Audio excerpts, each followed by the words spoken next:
All right. Thank you so much, everyone, for joining the Affirm Life Daily podcast. This is a very special edition because it is my first guest. I normally talk about natural law in my little progression series, so I'm taking a break from that, and I have a super duper guest that I really want to, that I'm very proud and honored that he's on my podcast. We just kind of met online, synchronicities, he recognized that natural law, Mark Passio in me.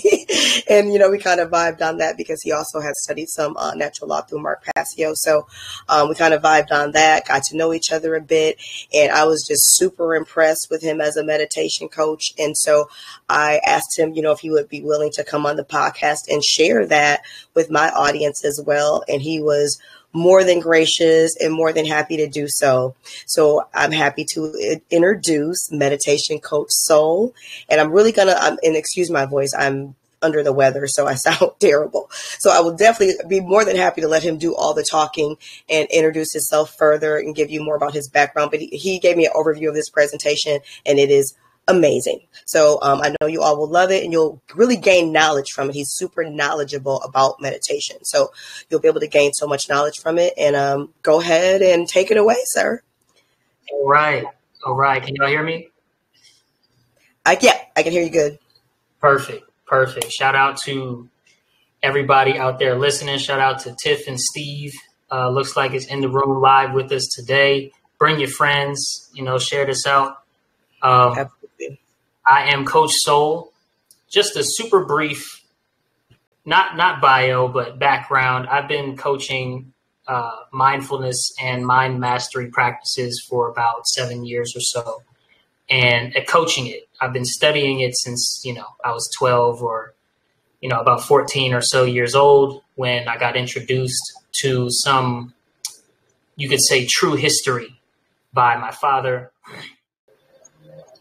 So, again, my name is Coach Soul. Very, very, very happy to be here on the Firm Life Daily podcast, Natural Law podcast. This is myself, and I'm going to talk about meditation and natural law because there's a direct connection between being mindful, being aware, being present, being in the here and now, and following natural law principles, or at least developing a relationship with natural law principles, which is really the first step. Before you can really understand them, before you can really follow them and apply them to your life, you have to develop a relationship with them because that's how you discover what they are. Nobody can really write down the fullness of, let's say, the law of correspondence. So within, so without, so above, so below, or as above, so below, pardon me. It's just, you can't really write that out in words and understand it completely. You have to develop a relationship with natural law principles. So meditation is one of the ways to start to do that on an internal space. So we are going to start the day off with some truth bombs. Anybody out there like truth bombs? You like things that kind of challenge and shatter your preconceived notions? Let's get into that. Absolutely.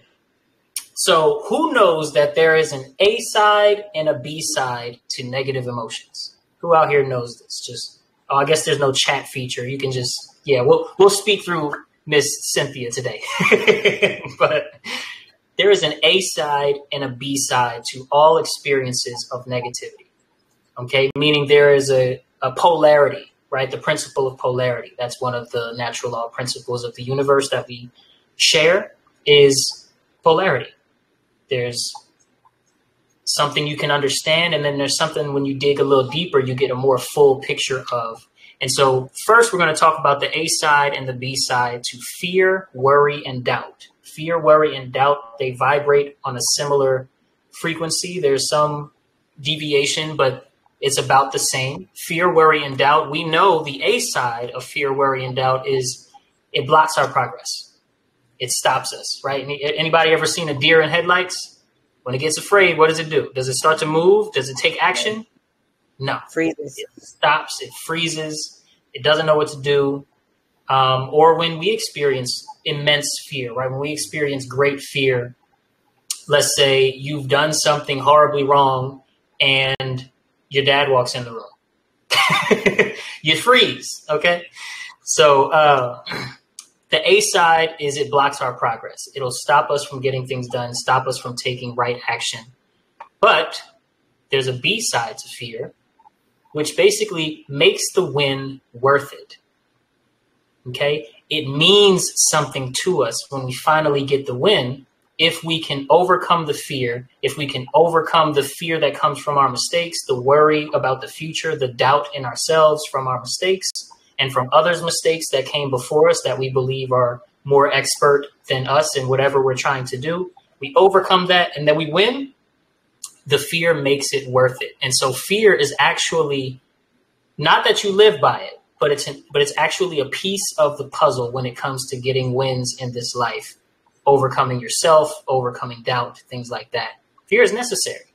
And it's not something to be you try to completely get it out of past a certain point of spiritual development, you will be completely fearless, but that's a very rare thing in humanity.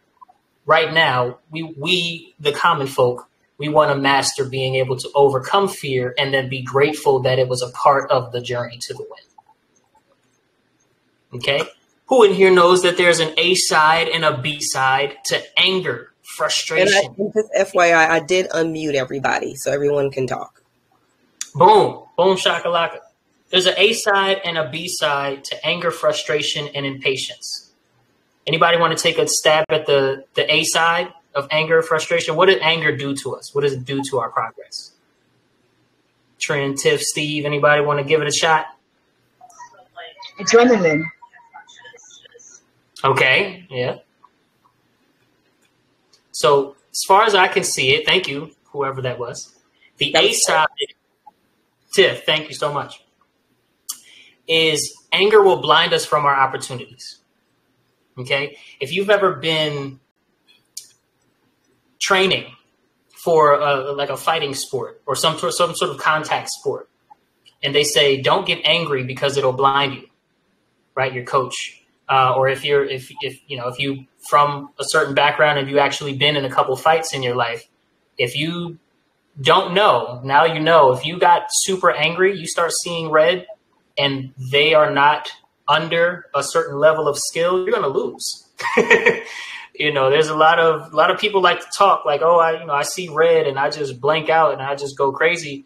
Well, yeah, that'll work if if you're completely overpowering somebody. But if they're a similar skill level, similar body weight, you can't just see red and win a physical altercation with somebody. You have to remain alert. You have to remain a certain level of calm.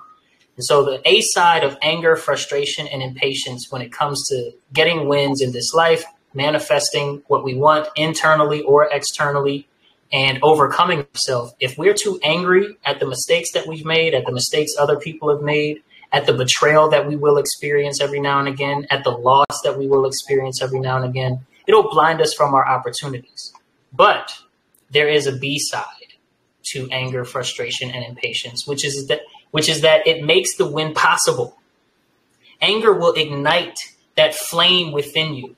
Anger will bring the presence within you of your smaller self inside your head that says, no, I'm not going for this anymore. I'm not going to just lay back. I'm going to take action. Anger will ignite the fire in you to inspire divine right action. And so just like fear, worry, and doubt, sometimes anger is just a part of the eventual overcoming of the problem, of the eventual win. And collectively, if we as a society become angry enough without getting lost in anger and becoming blind to our opportunities, then we collectively as a society will be able to overcome the immense tactics and strategies that our enslavers use to keep us bound up here in the mind. Yes, there are some people who are physically in cages that can't really do anything right now because they're in a cage. But the rest of us who are on the outside, we definitely can start working with the energies of experienced negativity to start to overcome what binds us. Okay, so there's an A side and a B side to fear, A side and a B side to anger and madness. And there's even an A side and a B side to sadness, guilt, and shame. Now, if you've experienced depression, like I have, I experienced depression to the point of a suicidal episode. Sorry if that word, makes anybody else. I have as well. So I understand that I have as well in the past. Yeah, absolutely. And these are very heavy emotions, right? They weigh us down. So the A side of sadness, guilt, and shame weigh us down. They slow us down. Okay, it feels like every step that we take, we have a heavier ankle weight, right? Every step. But there's also a B side. And the B side for these three, or for this, I'll say this frequency, right? Because sadness, guilt, and shame, they all vibrate at a very similar, they're the slowest frequency that you can experience in the emotional spectrum as a human being. Okay? The B side is that it gives the mission meaning. It gives your mission purpose. And the picture that I chose for this slide under the B side of sadness, guilt, and shame says, who am I without in the middle?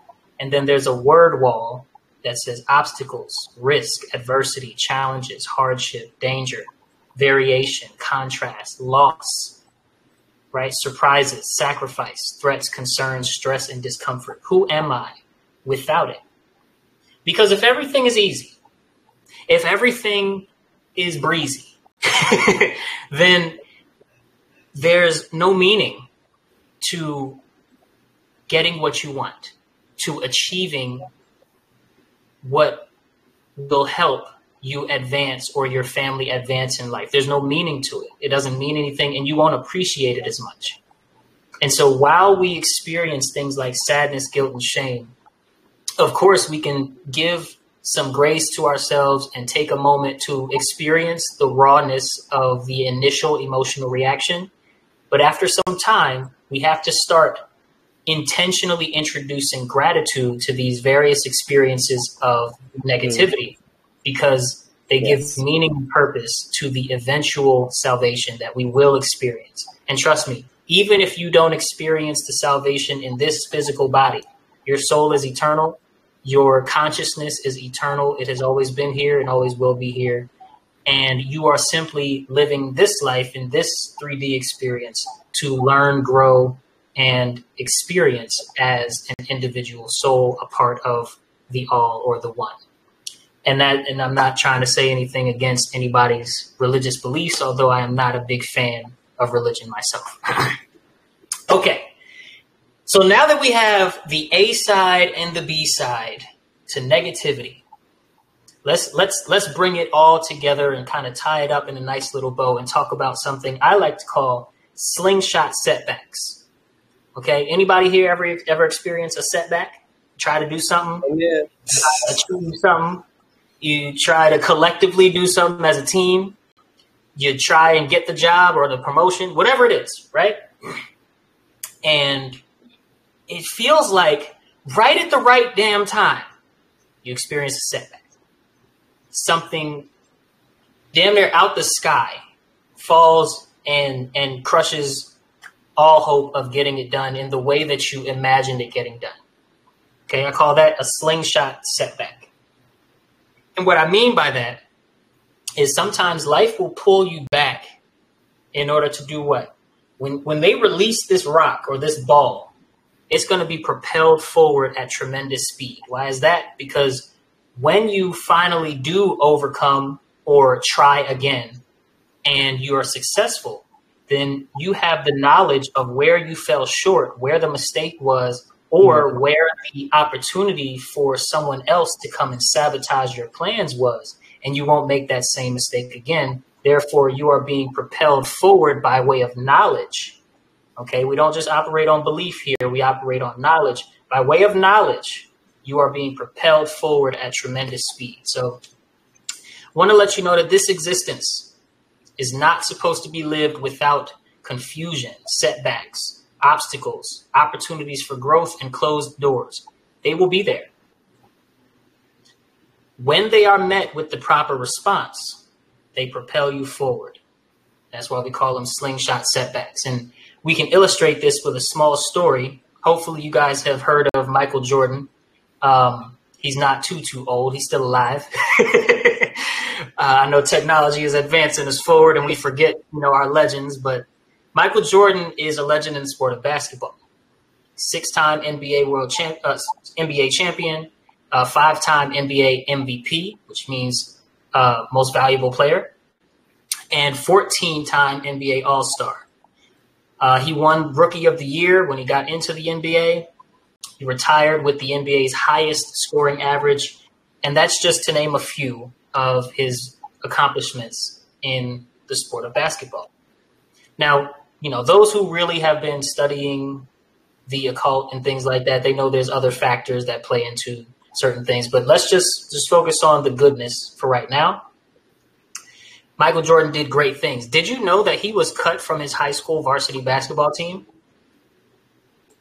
Looking at what he was able to achieve, no one who didn't know that prior would have guessed that this guy was varsity. Now, he was offered a spot in JV, in junior varsity, but of course, the sting of being cut from the varsity team ignited something in him. The anger that he experienced, the sadness, the guilt, the shame, the worry, the fear, all of that combined ignited something in him to become great and to become the best. And of course, now he has all of these accolades plus more in the sport of basketball. The last thing I want to leave you with on slingshot setbacks, manifestation note, is don't quit on the 10-yard line. Y'all, we have been conditioned to define the race as over way too early. Whenever things get a little tough, not a little, because I don't want to belittle your experiences, but whenever things get really tough and really hard and annoying, right? The same setback sometimes happens over and over in somebody's experience. Every now and again, if you were able to bird's eye view your path to success, you would see that you've quit many races at the 10-yard line. What does that mean? It means 10 yards before the touchdown. It means right at the end of your race, you called it quits and you decided you would not be successful. And you were right because your choice to quit, and it was on the 10-yard line. Winners don't quit on the 10-yard line. Okay. And of course, in this life, there's a million chances and opportunities for growth and reset and restart. So grow, reset, set, and restart. All right. So here, now we're gonna start diving a little bit deeper here. We're gonna talk about the connection to morality. Because anybody that knows anything about natural law knows that it is interwoven, intertwined, and governed really by the principle or concept of morality. And morality is simply right action versus wrong action, at least when it comes to intelligent beings, is right action or wrong action. That's it. Right? Very simple. A lot of spiritualists overcomplicate morality, and obviously, governments and legislators of the world purposefully overcomplicate the matters with something called moral relativism, where over here something is A-okay, and then you cross a fake borderline and suddenly the same thing that's over here is, you can be put in a cage or your life can be taken for the same exact action. It's called moral relativism. It's okay over here, but it's not okay in these circumstances. Right. Reality doesn't work like that. Okay. And so what's the morality connection to meditation, to silence practices, to coming within and learning to listen to yourself? Well, in silence, you're forced to face yourself. You ever heard of the concept of facing yourself? Yes. The good, the bad, the ugly, the memories, the predictions of the future. You are forced in silence to be met with these things, and not just in the running of the mind. There's also emotion that comes up in silence. There's also, you could say, harbored trauma that comes up in silence. So in silence, you're forced to face yourself. Now, making the choice to be silent, which I define here as disengage with both your lower and your higher nature. Okay, disengaging and to just be. Making that choice is making the choice to align with what is. Meaning, when you're sitting silently and these things come up for you, the distractions, the bad memories, the bad choices, the trauma, instead of engaging with them, you have to, in true meditation, you have to make the choice to just observe. And that means you're going to be here with what is. And what is the truth. Okay? The reason that we can agree on the truth is because it is. So that is making the choice to align with the truth. And when you align with the truth, you're setting yourself up to engage more with the higher nature. Because despite our programming and despite our conditioning as a human family, we are ultimately geared in our DNA to move closer to Christhood as much as we can. There's something good within the making of intelligent beings and within the making of the rules in our consciousness that we, the laws that govern our consciousness that push us toward goodness and push us towards Christ consciousness. And so when you disengage from both the higher and the lower nature, it gives yourself an opportunity to reset. And then you usually, by choice, naturally, unless you're like, a type 2 psychopath or something, you will start to, as you do this more often, choose more often to go with the good, choose more often to let go of bad habits, choose more often to align with the version of yourself that has the wins already and has the manifestations already and has the relationships already with the people that you want to be and want to know. So the morality connection is that we have a moral obligation to silence everything, to silence our lower nature and to silence our higher nature for periods of time and give ourselves alert rest, right? Not just go to sleep, because that'll silence it too, but alert rest so that we can reset and we can align with the truth and align with what is. Now, when we talk about meditation, we can't not talk about knowledge of self, right? Knowledge of self. Now here, I know we're on our phones. I know we're busy. I know podcasts are just something to have on in the background a lot of times, but I'm going to need a volunteer. And we're going to give a couple seconds, Cynthia, to see if somebody, comes in and answers this question here. Okay. What do you think knowledge of self is? What is knowledge of self? Anybody? We got Trim. Sorry. To understand why you act the way you act, or just to understand where your actions are coming from, if that makes sense, kind of. That is do you follow me? I do, and it was crazy because I'm your daughter, actually, and I followed you before I even knew that you were. Yeah, that's my youngest daughter. So I was like, "This is so cool." She was like, "This is your dad. Follow him." That's amazing. Okay, well, you kind of gave away the punchline a little bit, but that's all right. Most people don't know. So most people don't know that knowledge of self is knowing the depth of your conditioning, meaning, like you said, or like you pointed to, why are my automatic responses are what they are? How did that happen? Right? And some questions that we can meditate on, ironically speaking, are, why do I think the way that I do when on autopilot? Okay. Why do I think the way that I do when on autopilot? This is a very, very deep question that you can journal on for years and never get to a point where you've written everything about it, right? Because you're always evolving and your consciousness is always taking in new information, subconsciously and consciously. Another question, why do I react the way that I do in negative or potentially dangerous situations? Why are my reactions set a certain way today? Right? And I don't, we're not going to try and answer these questions today. I want you to ponder these as as we go along, because knowledge of self is a big goal of meditation. Right? Another question, and this is a loaded one right here.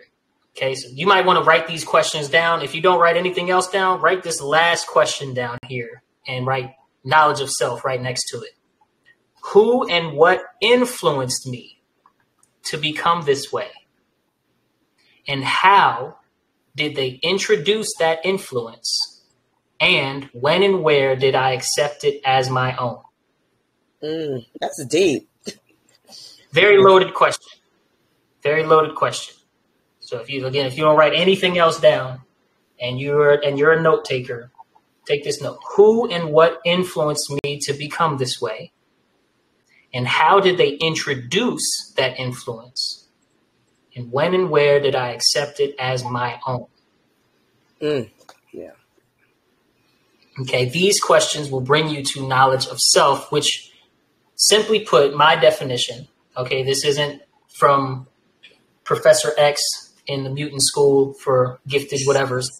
Okay, knowledge of self, as according to Professor S, me, is simply the knowledge of why your automatic responses and reactions are what they currently are. That's it.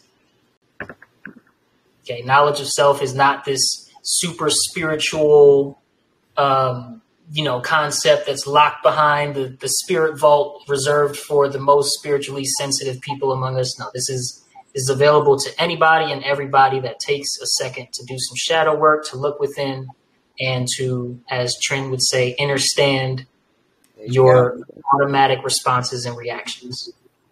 Okay, but it is that simple. And here's the thing, there's a lot of coaches out there, and I'm not going to go off too much on a tangent because I know probably have limited time, but there's a lot of coaches out there. There's a lot of gurus and self-proclaimed knowledgeable people, experts, that will overcomplicate things and call it the truth. But a tell sign if someone is legitimate or not and authentic or not in this coaching space is if their truth is simple, right? If they can teach simple truths, they're probably legit. Yeah. If they complicate everything, or if they complicate the most important aspects of what they teach, just to kind of keep you, feeling like you're getting something, but then you can't really remember it because it's overly complicated, they're not authentic, and they just want your money. Yeah. Sorry, not sorry. Very true. So, Cynthia, my fellow student of Mr. Passio. Yes. What is the apophatic definition?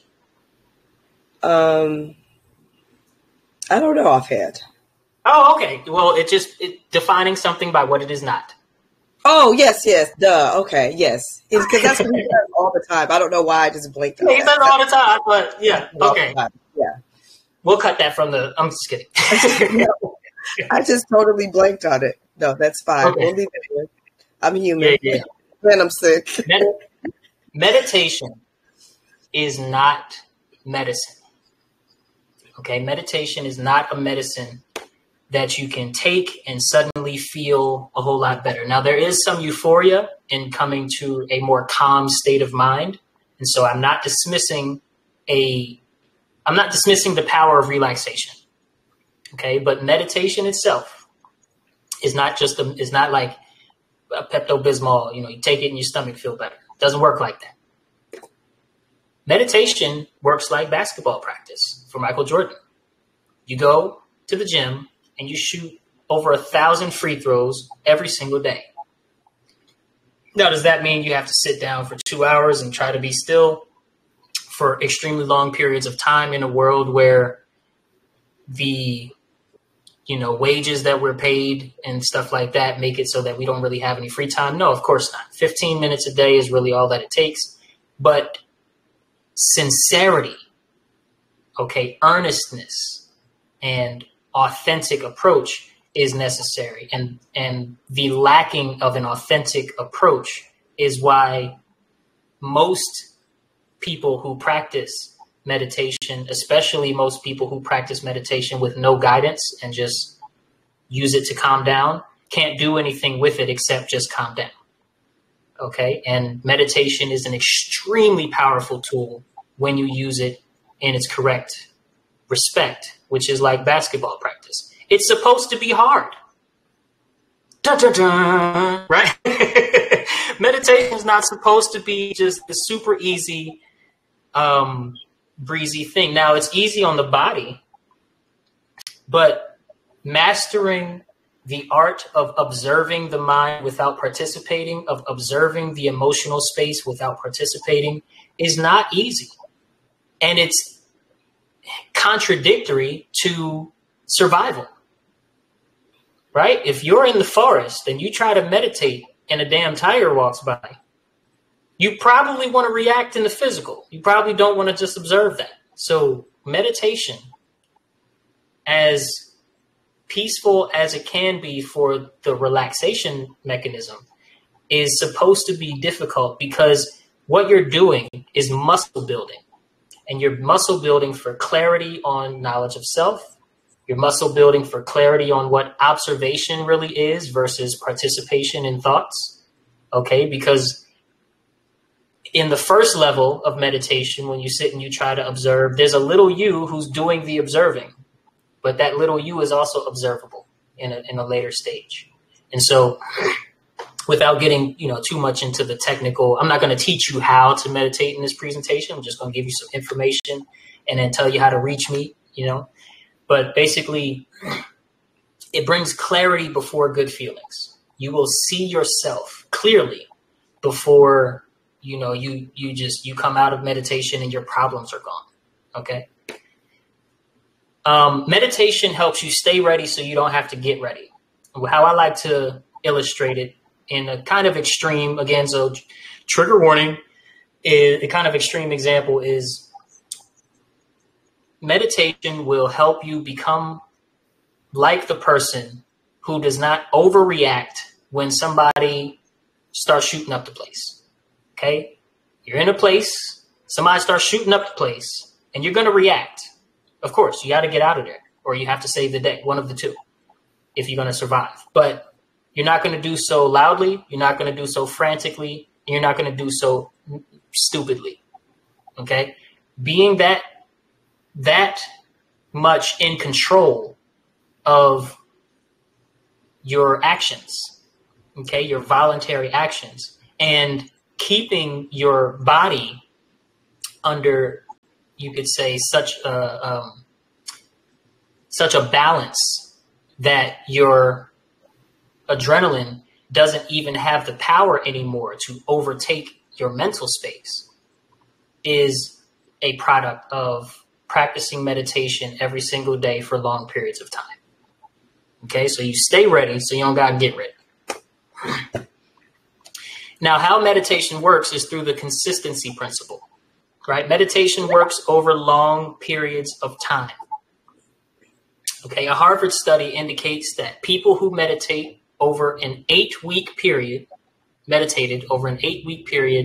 had a striking change in the expression of over 170 genes that regulate inflammation, circadian rhythms, glucose metabolism, resulting in a meaningful reduction in blood pressure.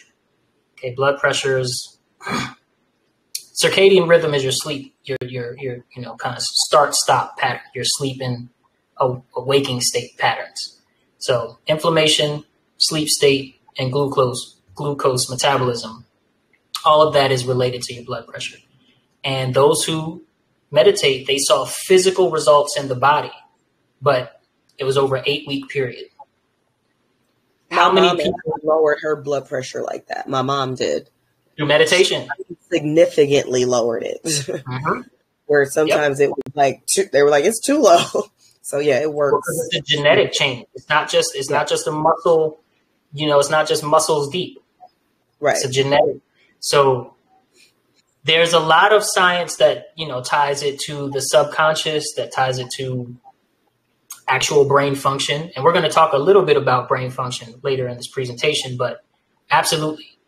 And I'm glad that you brought that anecdotal testimonial too, because I don't have any real life examples of this one here. I just thought this was really interesting, that it goes as deep as the genes themselves. Mm-hmm. And those of you that may look into, what's his name? Epigenetics. Look into the study of epigenetics. I can't remember his name. Bruce Lipton. Lipton. Yeah, he is awesome. Yeah, Bruce Lipton is, oh my goodness. He's an amazing guy. 1 second. Okay, sorry about that. No worries. Only ever so slightly unprofessional of me, but he saved the laptop. We're good to go. So boom. Right? Another study, researchers on meditation training for 1 to 3 months of full-time daily practice in non-experts, people just like you and me, all right, suggest that meditation improves temporal attention. Now, temporal deals with time. So temporal attention basically helps us focus on specific moments or time intervals. Imagine you're watching a movie and the main character of the movie has to make a plot influencing decision, something that's so big it influences the plot, of the movie itself, not just what they're going to eat that day for dinner. Okay, a big decision in their life. Well, you would probably automatically start to pay more attention to the movie than even if you were enjoying it at that moment than the rest of the movie. Because you're going to start thinking about how that decision that the main character is making influences what happened before and what you predict is going to happen later as you're watching this story take place. And so temporal attention is focusing on specific moments of time so that we can understand and remember them better. And meditation over a period of time with consistency improves our connection, relationship, and available temporal attention. Okay. More on the consistency principle. Practicing meditation lessens the inflammatory response in people exposed to psychological stressors, particularly for long-term meditators. Again, it'll help you out if you're good at, I'm going to start meditating, and then you do it for about a week. It's going to help you out, but you want to build a habit. You want to start to try and do things when it comes to habit forming, to where you can get a solid 21 days or more, because once you hit the 21-day mark, that for most human beings sets a new habit into motion, and it becomes less difficult to be consistent. But basically, the inflammatory response is lessened, and you don't get so tight and tense within your muscles and within the hormonal response. All of that is less aggressive in your body when dealing with psychological stressors. This bad memories, this is, trauma that resurfaces, something that you see that reminds you of something that you went through that was negative, all of that, you get a less inflammatory response. Basically, meditation is a practice that builds the muscles necessary for meaningful improvement in staying focused, remaining emotionally balanced, thinking through decisions, and understanding why you have become who you are. All of that to say, meditation is a practice that builds the muscles necessary for self-change. Changing yourself is the hardest thing to do. Why is that? Because changing yourself means changing your programming. And since you didn't do the initial programming, your parents, your environment, your DNA, all of that shit did your initial programming. You don't know exactly who put what, where, how, and what could have been different. You didn't make the mistakes, right? In your initial programming, in your formative years, you didn't make those mistakes. You were innocent completely. And so although it's not your fault that you are, a person that makes the mistakes that you make, you are responsible for changing yourself if you want yourself to change. And of course, this does not mean changing the good or getting rid of the good or something like that. But it does mean gaining knowledge of self, right? Using silence practices, journaling practices, mindfulness practices to gain knowledge of who influenced you, when, where, and how you accepted it as your own. and then building, the muscles necessary to improve your focus, remain emotionally balanced, think through your decisions, and understand yourself. Okay, all of that together makes self-change possible. So you recommend meditating every day? Or Absolutely. Okay. 15 minutes.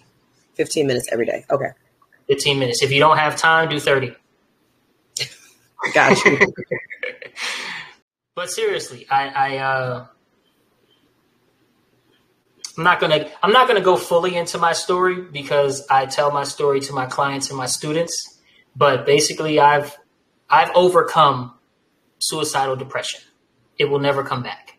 I beat it, you could say, and I'm not bragging. I'm just letting you know the level of certainty that I have because I've changed myself, and I'm not perfect, and I'm not bragging.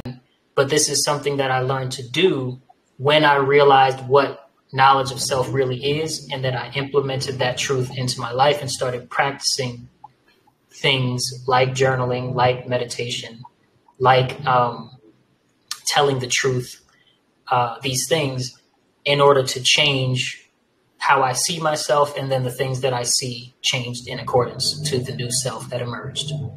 Right. And so since my environment changed, since I have a wonderful family, a beautiful daughter, and a nice home and these things, I know that something changed within. This is the evidence, right, that something changed without.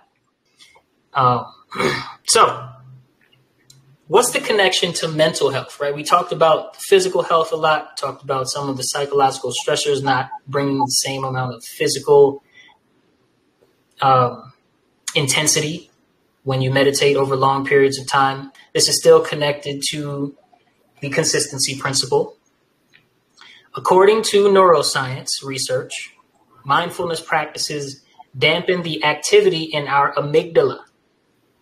Amygdala, say that 20 times fast, and increase the connections between the amygdala and the prefrontal cortex. Now, the prefrontal cortex is where you make your decisions, both creative and logical, meaning your left brain and right brain hemispheres. That's the prefrontal cortex, right? It's where your voluntary attention, where you're, thinking through problems, where you're taking time to be creative and do creative things, having fun. All of that attention happens or is seated, in the prefrontal cortex. Your amygdala is in the back. It's this thing right here. And your amygdala is tied to the reptilian brain, which is known as the survival brain. Okay, it helps with, or not helps, it regulates your fight, flight, freeze mechanism. I believe like your breathing and posture, just survival, right? It regulates your survival. So meditation creates a wiser response to stress and stressful situations. These can be mental or things that come up in real life that trigger a mentally stressful situation. All right. So that's the connection to mental health. Hopefully we are having fun here. I know I can get a little technical. I've done a lot of study. This practice has saved my life and saved countless others' lives over the, hundreds of thousands of years that intelligent beings have walked this little blue planet. That being said, there are multiple types of meditation. Not every time you do meditation do you have to sit down like the Buddha, cross-legged against the tree, close your eyes, and do the same exact practice. Okay, you can also do something I like to call active meditation. Active meditation. Note takers out there, take some notes on the different kinds of meditation that you can practice. Active meditation can improve your relationship with your daily tasks and activities. Anybody ever say the phrase, dishes? Oh, yeah. Okay. Or I do not feel like folding those clothes. Right? Well, if you need a reset, but you don't have time for sitting, take a brain break, walk around in a state of inner silence for 5 or so minutes. Simply walk while observing, but also avoiding contact with all thoughts or inner conversations, meaning don't walk around and engage with that voice Okay, the one that sound like you, that ain't you. You can observe it. It can be there. Don't try to push it away with force. It's not going to work. It's not physical. But don't have a conversation with yourself. Just walk. Or this can also be done while doing tasks that don't require your full attention, such as dishwashing, like I said, folding clothes, driving on a familiar road, showering, cleaning, cooking a familiar meal, these things. Okay, just disengage from both the higher and the lower nature while doing your physical task, eyes open, right? You're still making sure you're not going to walk into a ditch or a pole. You're going to keep yourself out of danger, but you're doing active meditation. Okay, do you understand active meditation? Is that clear, Cynthia? Yes. Visualization meditation. And I love this picture because it's got the balled up pieces of paper, because visualization meditation involves an intention. Okay, intention setting is very important for meditation in a lot of ways. Manifesting a better internal and or external environment for yourself. Visualization, I'm going to read these like a TV ad. Visualization is a potent method for staying focused on what exactly you're working toward. Okay, and here's how you do it. You set your intention in 1 or 2 sentences written on a piece of paper and set that intention in front of you. It should sum up what you want to visualize without adding any small details. You don't want to write too many things for visualization meditation. Then, as you're ready to begin, sit in a comfortable position or lay back. Take a few slow, deep breaths. Close your eyes, holding that intention in mind, and meditate on it for about 10 to 15 minutes, gently guiding your thoughts to stay within the vision you seek to make reality. You can, if, let's say it's not your first rodeo, use emotional connection to the things you see in the vision to deepen your experience. If it's your first rodeo, that may take you out and you may start thinking about it. There's a difference. Just want to say it's possible to also introduce higher levels of emotion into visualization, and it will actually increase your vibration, meaning you will feel better in some ways.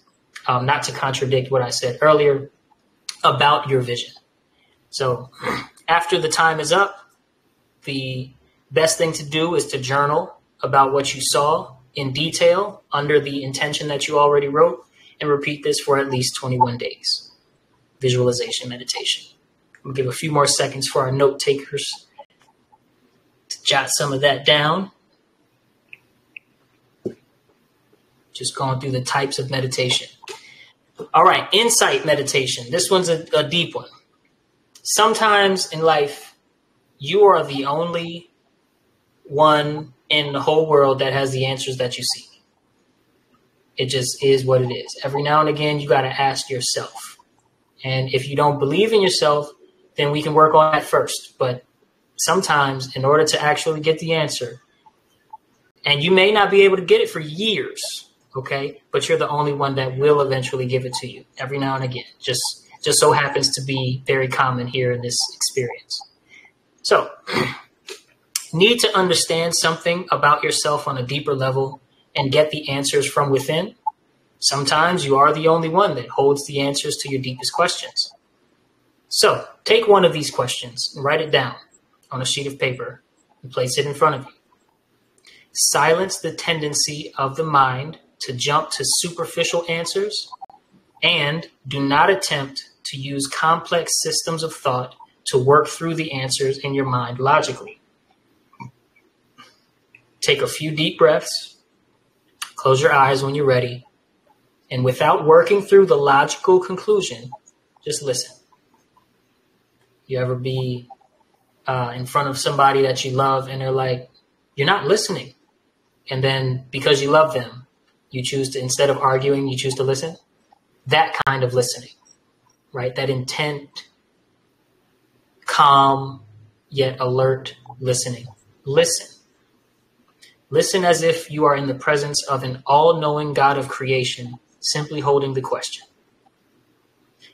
If your eyes open every now and again to review the question, that is okay and not a mistake.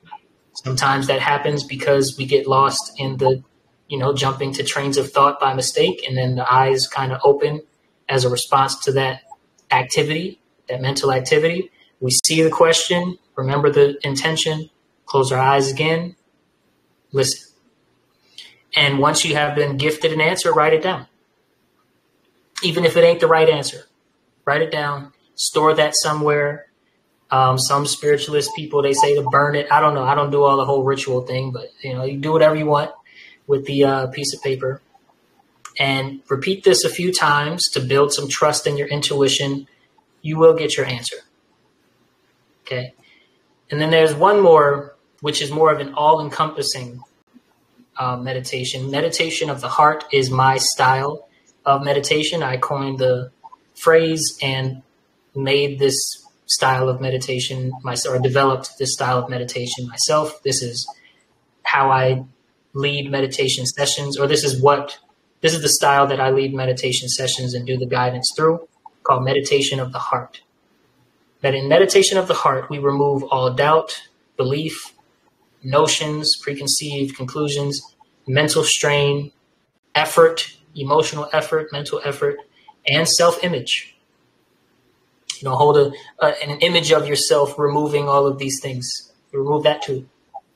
And we remain as the self, not the doer, not even the observer, but the self, the seat of the observer. And there's nothing to claim, nothing to do, and nothing to become. There is only what is. In meditation of the heart, now that's not guidance, that's just a description. Meditation of the heart, this is what will eventually happen. The guidance just comes out of me. And I have over 100 pre-recorded meditation of the heart sessions where I was doing the guidance live with people. But in meditation of the heart, that's what you're going to get. You're going to experience yourself possibly for the first time in your life, because most people think that their self is the voice in the head, or the emotional response, or the combination of the voice and the emotional response. And all of these things are observed by something that is not the voice and that is not the emotional response. But what's doing the observing? We call it the self. So meditation of the heart. Now, feast your eyes on this wheel of goodness here. Be, cleanse, fuel, move, and shine are the words on the screen. This is the 5-prong healing system that my wife and I developed in response to my wife's mother, who had a cancer diagnosis. She was diagnosed with cancer in 2016. She let her family know January 1st, 2016, I believe. And we were shocked. We were like, oh my God, what's going on?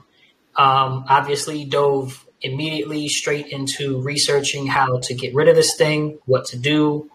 They did not have Magic Johnson money. Okay. They did not have the resources to fly around the world to the different, super experts and super busy healers that had the modalities on deck.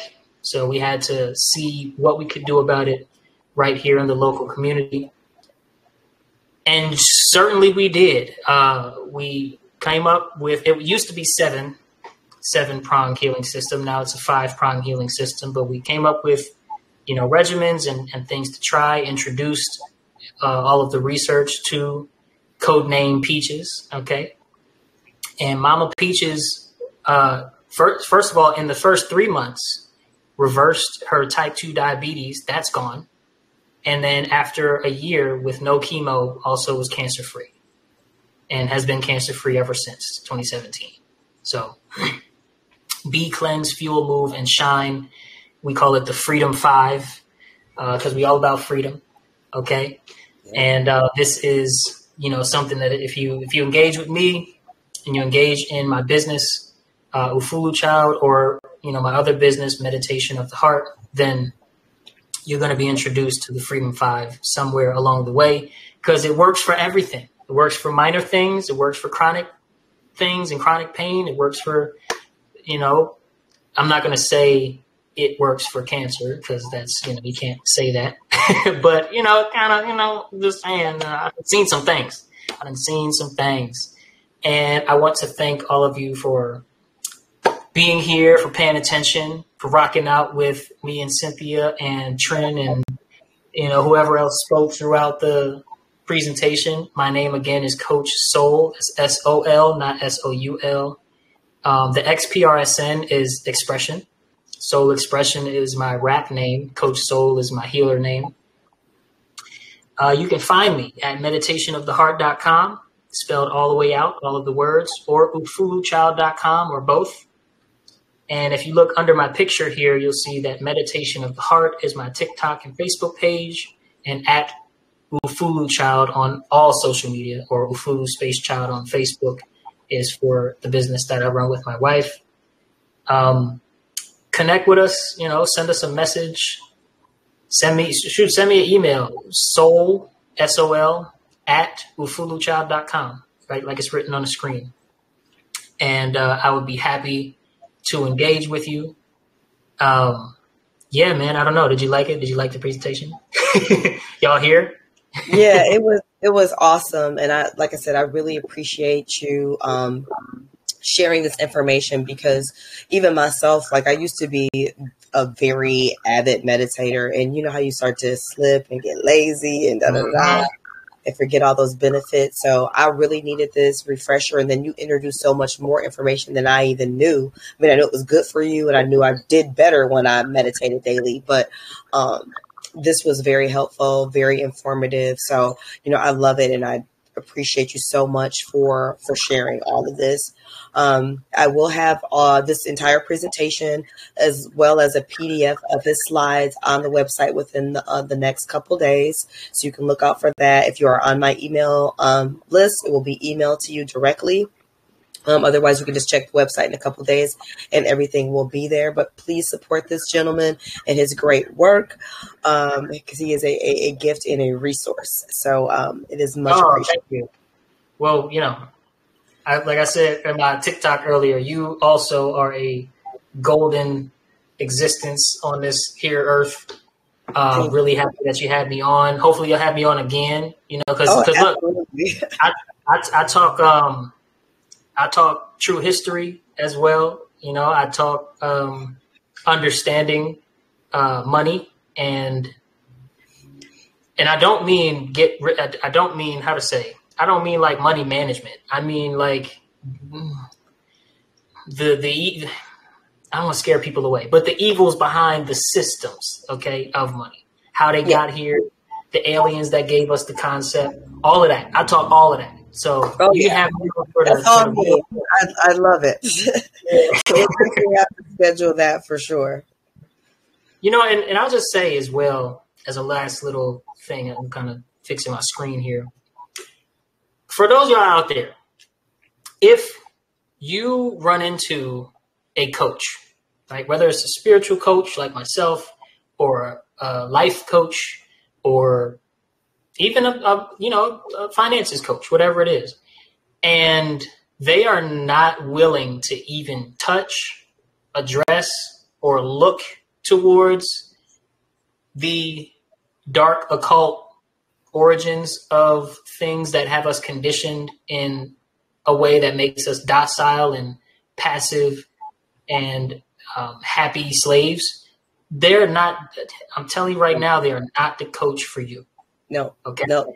They are not rooted in truth. They are not rooted. They either they're ignorant, or they're misleading you purposely. So either way, just to get a bigger audience, because they don't want to scare people. But when you're rooted in truth, you have to be truly rooted in truth. No matter if that, that some people might not be ready for the truth, but that doesn't mean you should not tell the truth and share. That doesn't mean you should not tell the truth. There's no universe where, at least here in the Western world, where everybody has a cell phone and a laptop and 3 laptops and 4 cell phones. Okay. It's just not possible for them to know nothing about it at all, especially right now with the whole, the whole world going into war slowly before our eyes. Right. It's ridiculous to be out here coaching people, right, and to completely avoid. And of course, what I mean is those that like, if you bring it up and you bring up certain things and then they go, oh, well, and they just shun away from it immediately. Right. Unless they have a very specified thing, they ain't the coach for you, because I agree. They don't care about you on a human to human level. Right. I agree. Yep. But I'm just saying, I talk a lot of shit to other coaches. So I'm like, look here, man, you gotta be real with the people that you're trying to serve. You're not serving yourself, and you're not serving the people that you want to serve. You avoid because it's scary or because it's uncomfortable. The truth about what's going on, So yep. We can't do anything if we don't start from a place of truth. So boom. Yeah. So absolutely. I cannot wait to have you on again. And thank you all for joining. Again, visit the website, affirmlifedaily.com, for more information, resources, affirmations. The store will be live, hopefully very soon, so you can buy products and things like that as well. But appreciate your support. Infinite love and light, people, and have a wonderful evening.